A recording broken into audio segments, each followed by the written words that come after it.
In a world full of technology, I wonder, are we losing our humanity? We live in a world where simple things have become complex, and complex things have become simple. Today, we're going to decipher this thing called life. Do you get sad, lonely, depressed, or are you on a constant high? We're going to delve into a different kind of depression, one that is common and yet complex. This state can last for a day, weeks, or months. It is bipolar. Stick and stay with me today on Talk to Southern.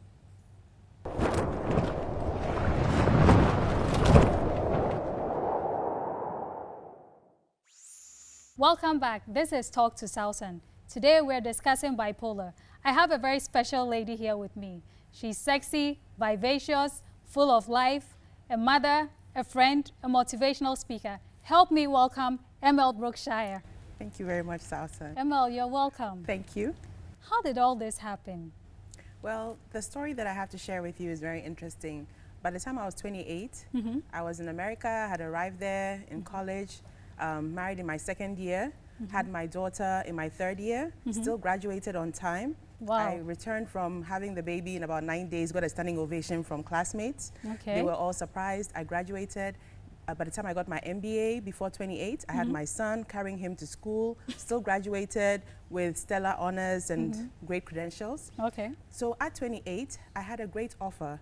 It was with General Electric. Okay. Now, I remember specifically, at that time, it was one of the highest offers that the graduates from the program ever could achieve.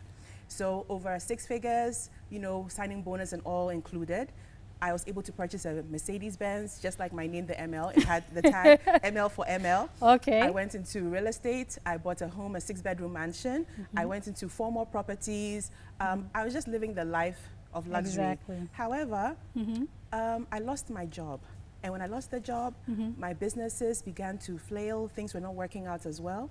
Okay. I remember my 6-year-old daughter and 3-year-old son at the time, we went to the house, and for missing 1 month's mortgage payment on the house, Oh, yeah. just because it was the second month and the bank was very stringent, Yeah. they had thrown everything in the house out on the lawn, and No the house way. had gone into foreclosure. How did they get in the house? Anyway. So the sheriff had already done all that. Okay. And so my daughter and my son and I, with the embarrassment of having to be Ghanaians who were doing so well and not being able to relate to other Ghanaians who could take us in, we began to sleep in the car. And so the Mercedes, we would put the engine on to warm up the car if it was cold.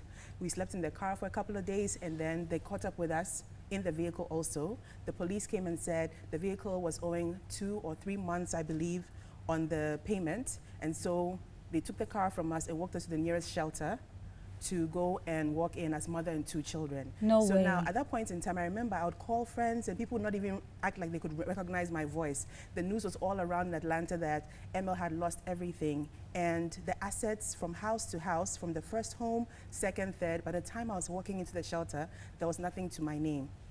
I walked in there and they said the mothers with 3 or more children were in the bedrooms. Okay. So basically, those of us who had 2 or less, we were on the floor. So we were sleeping on the floor, and my daughter would cover my son with a blanket, and then she said, "Why are we struggling? We're from Africa. Grandma solves all problems. Let's get in touch with grandma in Ghana and see, you know." And I was like, wow. I borrowed $5 from a security officer and then called my mom and said, "I have to be honest with you. I've lost everything that I've worked for in America, and I just don't know what to do with my life. And it's embarrassing and shameful, and if you don't come for these kids, for me to pick up the pieces, I'm not going to make it." And that's what happened. And by the time my mom came for the children, I'd had a nervous breakdown in a hospital in New York. Okay. And in that hospital in New York Okay. is when I was diagnosed as being bipolar.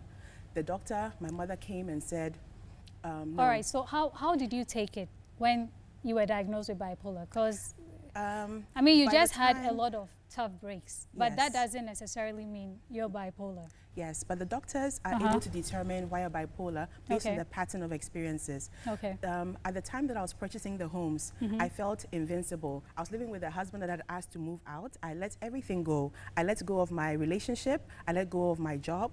I lost the children. I lost the houses, and I lost the car. So after the material things were gone from me, and I also lost the 2 children that were the most important, I had nothing to my my name and nothing to make my identity complete.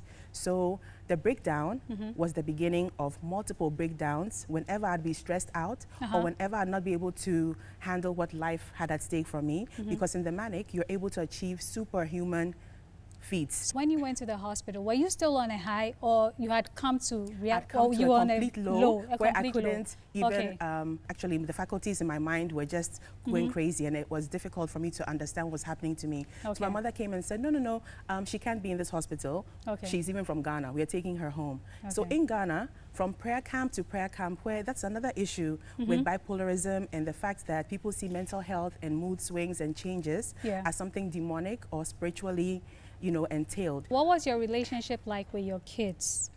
Yes. Could you relate to your kids? Did they know what was going on with mommy? They to this day are struggling to understand what bipolarism is all about. And my mom, usually your mom is supposed to be your biggest advocate, but Okay. because she's seen so many ups and downs, it's hard for people to believe in you. Okay, so is there a positive side to managing bipolar? There is a positive side.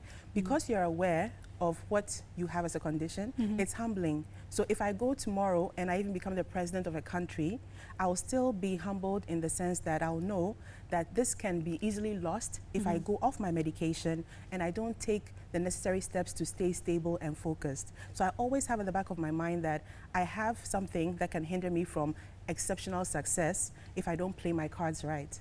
Okay. Wow, ML, your story is so touching.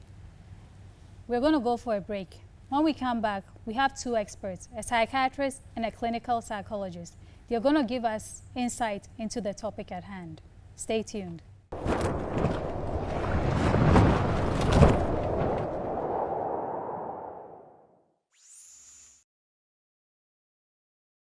Bipolar is a mental disorder.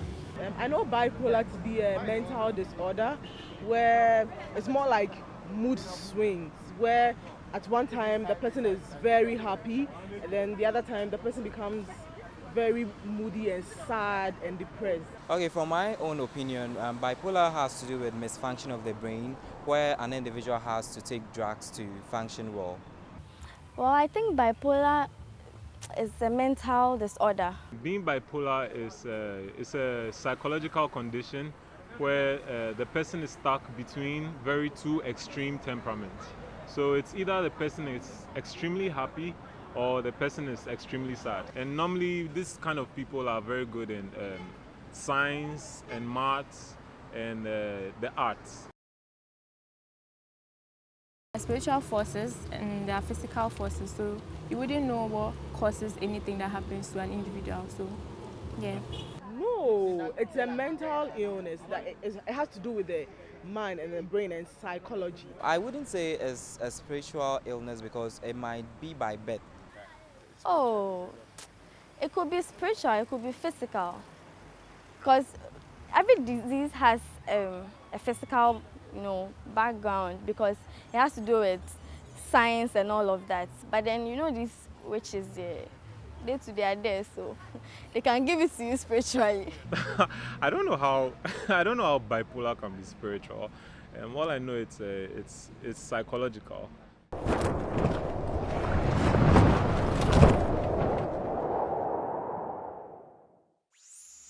Welcome back. This is Talk to Sausan. We're discussing bipolar. And with me here are two experts in the field. I have Dr. Obeng from Accra Psychiatric Hospital and a clinical psychologist, Mr. Seth Asafo. You're welcome. Thank you. Okay, now ML, prior to the break, your story was very depressing. It was full of doom and gloom. Oh, woe is me. Are there any positives you can share with us? Yeah, I can say that 6th June 2006, 666, was when I lost everything in Atlanta, Georgia. But by the time it was August 2008, the turnaround was so impressive that Ebony magazine came and featured me. Obama was on the cover of Ebony, and I was on page 108. So life just goes on, and you have to pick up the pieces regardless of what happens. And I think, everybody has a positive streak in terms of whatever they go through in life. Dr. Obeng, bipolar is very ambiguous. We're human. It's normal to get excited, and then there are times when you're low. So what are the telltale signs? What triggers, a person to be diagnosed as bipolar? Okay. Thank you for that question. It's a good question. A general principle we use in psychiatry is if somebody is able to function normally, socially and occupationally, they're able to continue their normal duties at home with their friends, they're able to continue to go work productively, we tend not to diagnose a disorder. Okay. So there are people with some of the symptoms of bipolar disorder, some manic symptoms, who we don't diagnose and make no attempt to treat. When you say manic symptoms, could you explain? That's, a bit? I'm talking about a period of increased energy Okay. and an expanded mood. That can be either very, very happy or very irritable. Okay? And this is associated with feeling really good about yourself. And I'd like to use ML's story to demonstrate this. You feel so good, you feel like nothing can go wrong so much that you overstretch yourself. So in her case, she was expanding her assets much faster than was reasonable to do. Okay. Problem with this is that there's also a problem with impulsivity and recklessness. So you do things just as they come to you. Okay. You don't process it the way you normally would. You don't have any breaks stopping your idea. Maybe I should do this, and then you think, oh no, this and this and this could go wrong. That's not there. That also affects your ability to work productively. So it will start affecting her work in the office. So it's like you lose touch with reality. Not so much with reality. You just have a very heightened sense of confidence. Yes. Generally, you don't need the things that the rest of us need to feel. So you become like know, Superman or Superwoman. Superman, Superwoman. Okay? Okay. But the problem is you're not. Okay. You're not. Your ideas aren't as good as they sound to you. Your recklessness is starting to affect your relationship. She kicked out her husband. I think you mentioned it earlier. No, I mean, because he wasn't on her level. He wasn't able to follow what she was doing. He was holding her back. Yeah. Your ideas aren't as good as they sound. It has a very high incidence of people who commit suicide. This one, you are raised to the heavens and then dropped sometimes suddenly and abruptly to lower than low. So is that where psychotherapy comes in? Mr. Safo?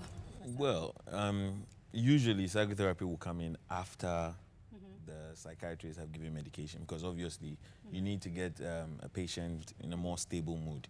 Now, some of the things that you deal with in psychotherapy essentially are dealing with their feelings of, should I say, guilt, or the mistakes they've made when they were in that high or low. So typically, one feature of a bipolar is impulsive behavior. So some people go on to have indiscriminate sexual intercourse or activities with so many people, and now they feel guilty about it. Okay. So it's your job as a psychotherapist or as a psychologist to help people relate, or, not take it too personal. Okay. Things like, in her case, buying all these things and then later losing them because she was in an excessively high mood makes her feel like, why? She'll start blaming herself.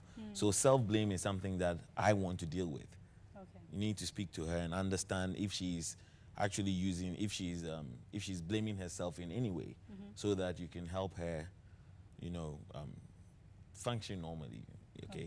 Now, one other thing is that with regards to bipolar, we notice that stress is a major trigger for an episode. For most people with bipolar, if they're writing an exam, they have to go for an interview, the loss of a family member or a friend, it is likely they will experience an episode.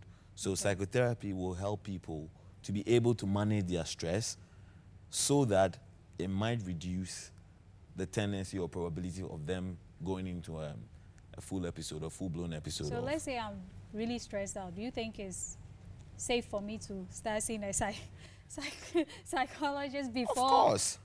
Something Of course.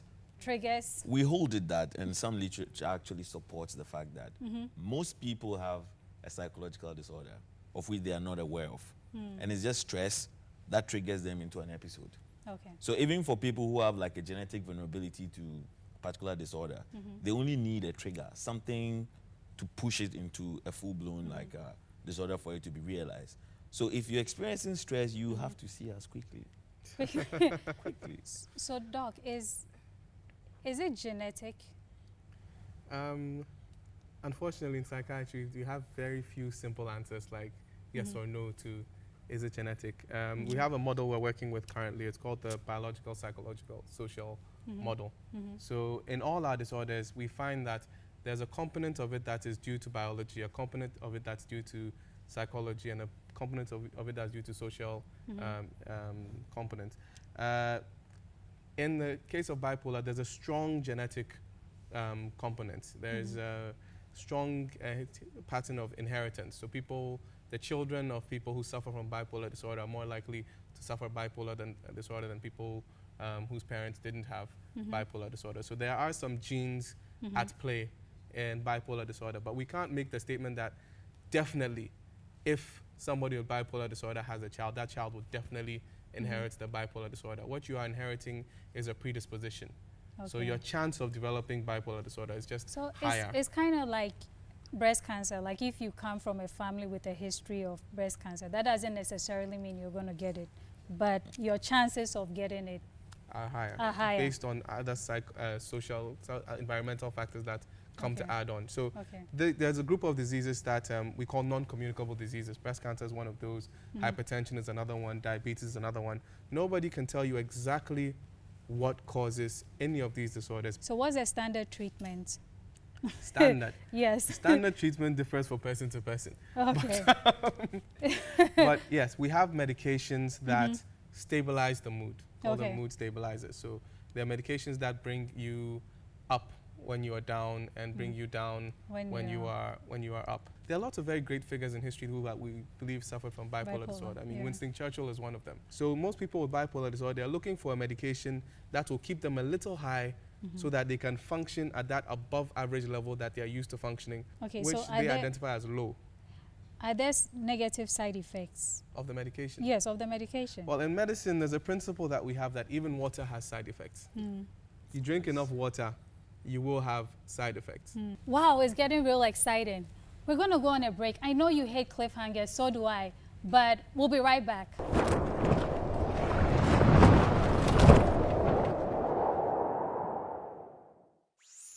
Welcome back. This is Talk to Sausan. Emil, were you ever suicidal?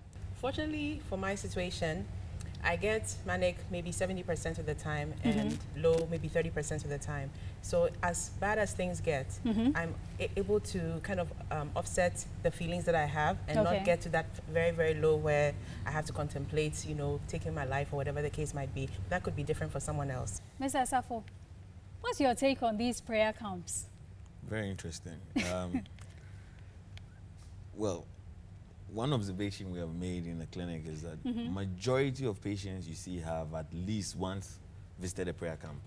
And that's because most people think that psychological or mental disorders stem from a sort of spiritual, has a spiritual origin. I mean, yes, and you can understand that they don't understand what it is. And when you usually don't understand what something is, it's mysterious. Yes, yeah. So, well, you start talking to people about it, and the very first advice they give you is, I know this man, or I know that man, So we've worked in prayer camp settings for a very long time, and we've seen all these things. We've seen varying degrees of people. And they gave you access? Yes, they did. That's surprising. Well, I think they're embracing the concept that, yes, biology and the social, like Obin was explaining. It's true. People are still going to take their relatives to these places. So we just have an obligation to make sure that the human rights abuses stop. The forced starvation stops. The chaining stops. Chaining. People are chained in rooms for days, months on end. You're kidding. They're not allowed to go to the bathroom properly, so they defecate, they urinate around themselves. It's a very, very deplorable state. I mean, how many psychiatrists do you have in Ghana? Yeah. Just a handful. True. How many psychologists do you have in Ghana? Just a handful. True. So these are factors that will make people constantly go to the prayer camps. But for anyone watching out there, I want you to understand that mental health disorders are not spiritual. They have a biological basis, and that's why we're here. Do you think Ghanaians are paranoid when it comes to mental illness? Yes. People don't even want to come to a psychiatric hospital. Because they feel that, once you enter a psychiatrist, you're, excuse me to say, mad. Even those of us that work there are accused of being mad unwell ourselves. Yes. I mean, I saw a certain patient who asked me to walk her out So it'd be like we're just friends, you know, chatting, because she didn't want anyone to know she came to She consult. came to consult. We who provide content on TV too, we have to blame ourselves. Now, every movie that has been set in Ghana or Nigeria that I have seen, mental illness was cured by spiritual intervention. True. That is what we are teaching people from the time they are children. Yeah. So that is what they grow up believing. Emil, please tell me what happened when you went to the prayer camp. Okay, so I was going to multiple places for deliverance and all, but what saved me was that the last location that I went to, Yes. the prophet didn't see me as ill as he was expecting and saw me vibrant and talking all over the place and was like, look, I have a vision. You know, you're supposed to be my second wife. I'm supposed to be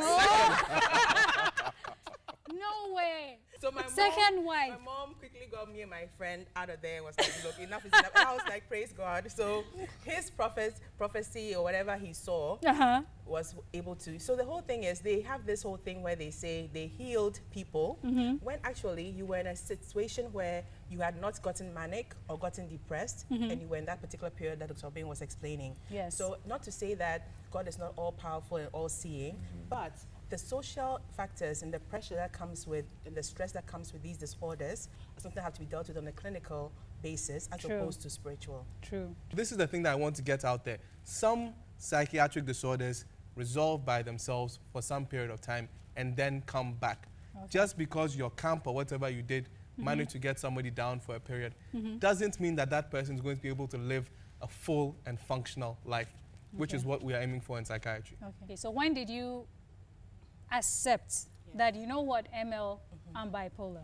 I have to take medication for the rest of my life. When did it sink in? Okay, so after several years of cyclical behavior, ups and downs, acquiring so much and losing it in very little time, it's my children who actually made me realize that I needed to be stable for them. Because if they're looking up to me as a role model and I can't function and I'm always going on ups and lows and going all around in circles, then they don't have anything to look forward to as a stable parent. In fact, I'm really glad she said that because, you know, acceptance forms the basis of every form of cure. Yeah.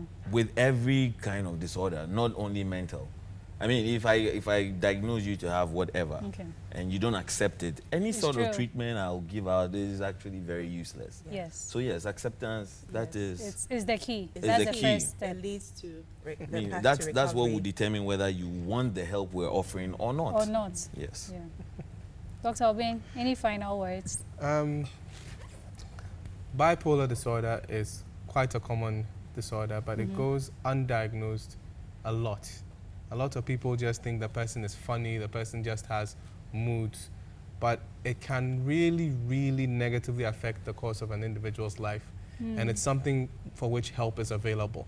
Okay. So people should really, really come in for help. Mr. My final Safo. comment is that you should be wary of stress. Okay. Because from my point of view, stress is more like the trigger to most of these, even like diseases like malaria and all that. Yeah. Stress could actually leave you open to them. Really? Yes. Oh, It this is suppresses first. your immune system, so it makes it more likely for all these things Got to come it. into your system and then disturb you. So if you're not dealing very well with your stress, please start looking for ways to deal with your stress. Emil, Yes. one final question. Are you crazy? Yes, that's a question that I get a lot. Yes. People say, you know, you're crazy because you're bipolar. I believe that it's more of a mood, dysfunctional mood disorder or something to do with your emotions versus actually mental or saying you're crazy. But when it comes to craziness, everybody has a little bit of crazy in them. True. There's a borderline. It could be something that's triggering for one person and something triggering for the next. So we all are Have a little crazy. Yes. cuckoo. Yes, within us. So that's my two-pronged answer to In mental health, we don't use crazy anymore. Thank you so, so much for coming on the show. I must say, you're a wonderful panel. Thanks for spending time with me, Dr. Obeng, ML, and Mr. Safo. In the words of William Shakespeare, there is no art to find the mind's construction in the face. This has been Talk to Southern.